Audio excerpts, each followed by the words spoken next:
was non-Dalits, but Dalits form the bulk of the landless, and like the Badaidari system here in India, there is also some sort of semi-slavery in Nepal, which is known as this Kamaya and क्या बोलते हैं Haliya, Kamya and एक और है.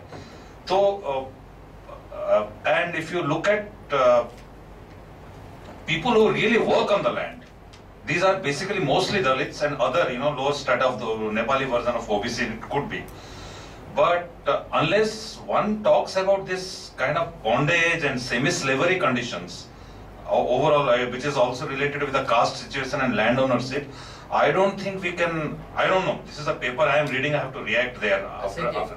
I don't think you can really understand the question. Asiji, I would again, please don't stop. 2, 3, 4 sentences. How to go about as a kind of ongoing process, conversations on these policy issues. If not now, you have to think about it, and today evening at SADED office, because we have to plan. There are very two polarized opinion. In Nepal also we have, these leading environmentalists, Deepak and Ajay Dikshit. So their position also sometimes I find they are known as very respected environmentalists, and I thought they are totally opposed to Pancheshwar Dam. But if you read closely their arguments, sometimes it is fight over value addition.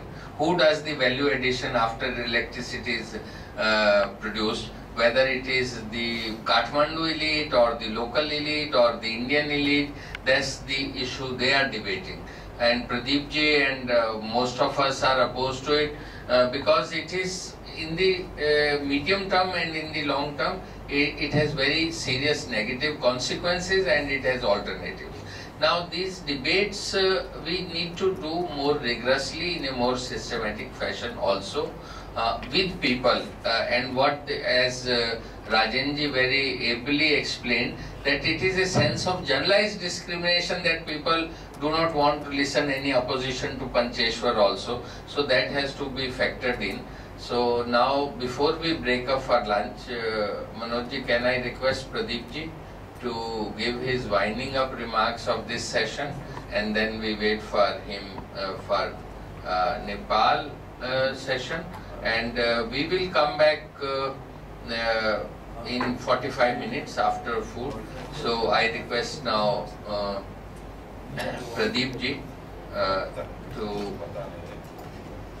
make the concluding remarks for this session.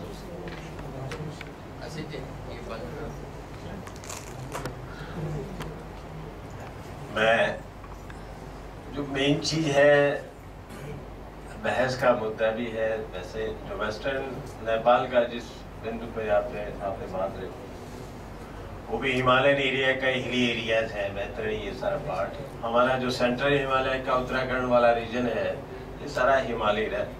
Issue सबके ऐसे हैं जो अनुभव हमारे उसमें हुए हैं, वो अनुभव मेरे ख्याल से आने वाले समय वहां पर निकलेंगे।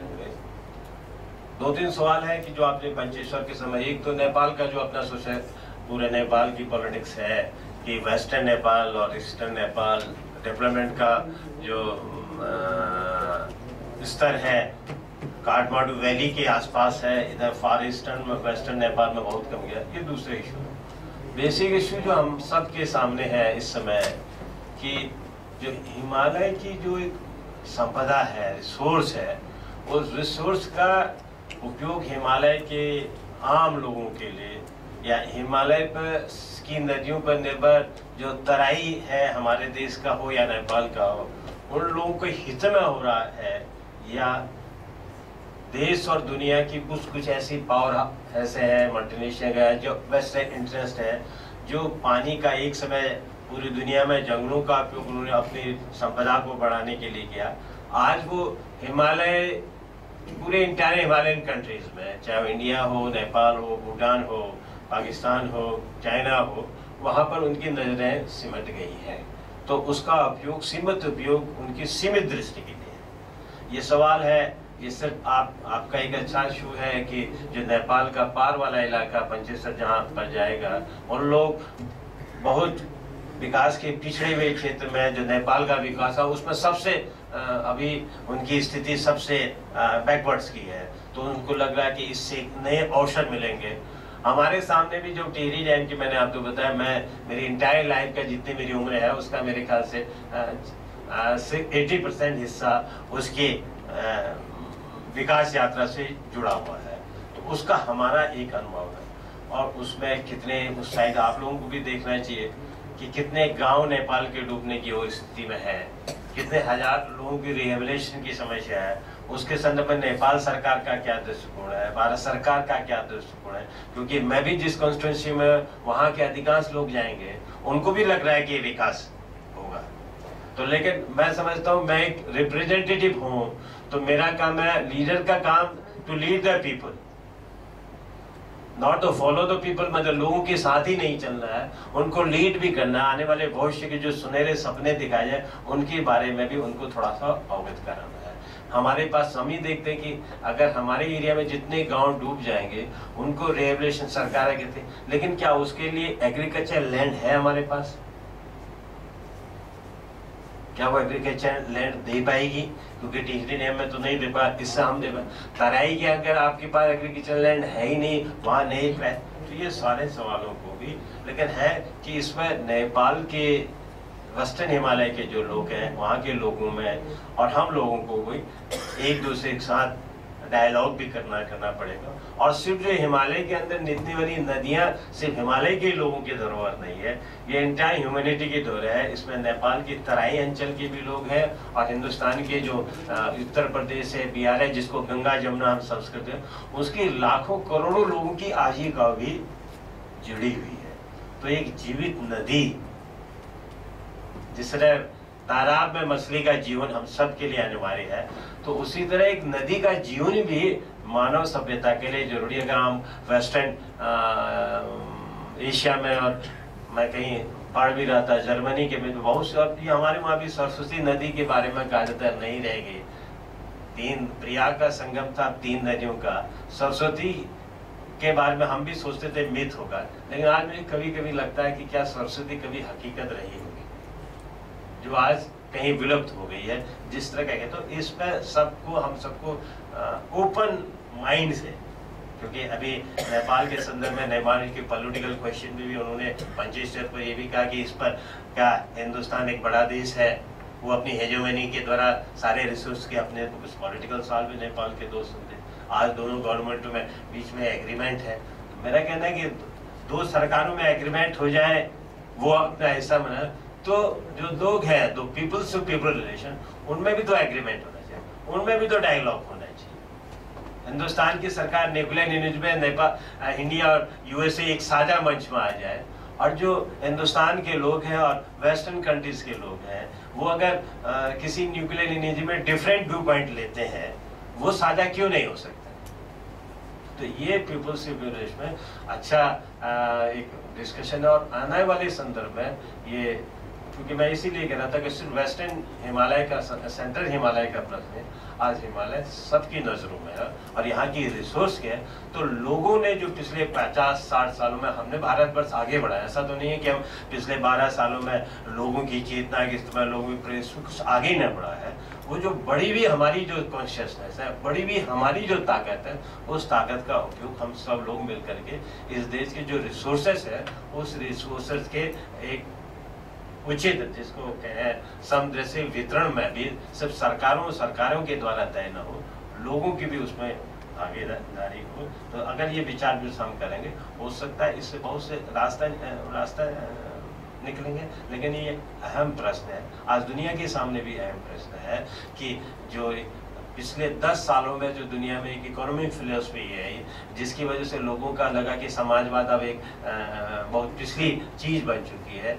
जब तक दुनिया में असमानता है किसी भी तरह की, सोशल पर्सपेक्टिव में हो, इकोनॉमिक पर्सपेक्टिव में हो, या किसी भी संदर्भ में हो, तब तक एक समानता की लड़ाई, जिसको हमने समाजवाद के रूप में परिकल्पना की थी, या आने वाले संदर्भ में कोई नए शब्द है, लेकिन वो लड़ाई कम नहीं हो सकती। और हमारे देश का जो संविधान है, चाहे गांधी जी और नेहरू जी और डॉक्टर अम्बेडकर ने जगह, वो लोगों के हितों के लिए है, वो अभी भी बदला नहीं है। तो हिंदुस्तान का जो कॉन्स्टिट्यूशन का बेसिक फिलॉसफी है वो जस्टिस फर्स्ट सोशल है, इकोनॉमिक है, पॉलिटिकल है। तो उस संदर्भ को एक बड़ा एक डॉक्यूमेंट है। उस संदर्भ के हिसाब से आज के अनुभव, 21वीं सदी के अनुभव के हिसाब से देश की चाहे कोई भी जो हिमालय, क्योंकि हमारे बीच में एक मेन चीज आ चुका है जो अगले वाले डिस्कशन में मैं जरूर रहता नरेंद्र जी, जिसमें कह रहे थे बस्तर के ट्राइबल, क्योंकि मैं बस्तर से भी मेरा एक खास एक घटना से बहुत समय से लंबा इतिहास रहा। 20 साल पहले मैं भी वहाँ पर गया था किसी एक छोटे से एक्टिविस्ट के रूप में। मैं भी वहाँ पर 8 घंटे एक हवालात में रहा था कि इसलिए सोच दिया जाए कि क्या मैं नक्सली तो नहीं हूँ, हम नक्सली। उस समय वो आंदोलन वहाँ पर जगह ले रहा था। अगर हम सब लोगों ने उसको देखा होता तो ये प्रॉब्लम जो आज हमारे सामने आने। तो मैं इतना ही कह करके ये बात है, ये हमारी चिंता। और मैं सेनेट को भी, विजय जी को भी और मनोज जी सबको बहुत बहुत बधाई भी देता हूँ, और जितने पार्टिसिपेंट भी हैं। आज हम सब का ये जो प्रयास है ये एक महत्वपूर्ण कड़ी में है, जब दुनिया के पैमाने में हम कुछ ताकतें ऐसी सोच रही, कुछ लोग दुनिया की संपत्ति में अब उन्हीं का एकाधिकार रहेगा। अब समानता का युग चले गया, अब समता की बातें चली गई, या समाजवाद दिवा स्वप्न हो गया। नहीं, समाजवाद और समता की लड़ाई जब तक इंसान के अंदर उजाले के लिए थोड़ी सी भी जगह है तब तक वो जरूर रहेगा, वो चलेगी। और उसमें ये हम का ये प्रयास, एक गोष्ठी, उसके लिए एक सार्थक पहल है। यही रास्ते निकालेगी उजालों के नए नए रास्तों को, विकास के नए नए मॉडल को। आप चाहे नाम कुछ भी उनको दें, मैं इन्हीं के शब्दों के साथ अपनी बात को समाप्त करूँ। Friends, for 2 reasons I will not translate. One, they are sending SOS for food, and second, Pradeep ji's very scintillating summing up. It's more than summing up, it's a kind of call for future action, and in which he has elaborated the need for people to people perspective development on these development issues with an open mind, and taking into account the experiences of last century, including on Tehri Dam, and the need for whatever we call the struggle for socialism. Equality has to go, labels might change, but the content, as long as there is social and economic inequalities are there, that struggle has to continue. So we are very thankful that Pradeep ji came with us, and there's a good news that his counterpart Pradeep Giri is joining us at 2:30. And around 3 we'll start this session on Nepal. So now we all will go and have food and come back in 45 minutes. Okay, all are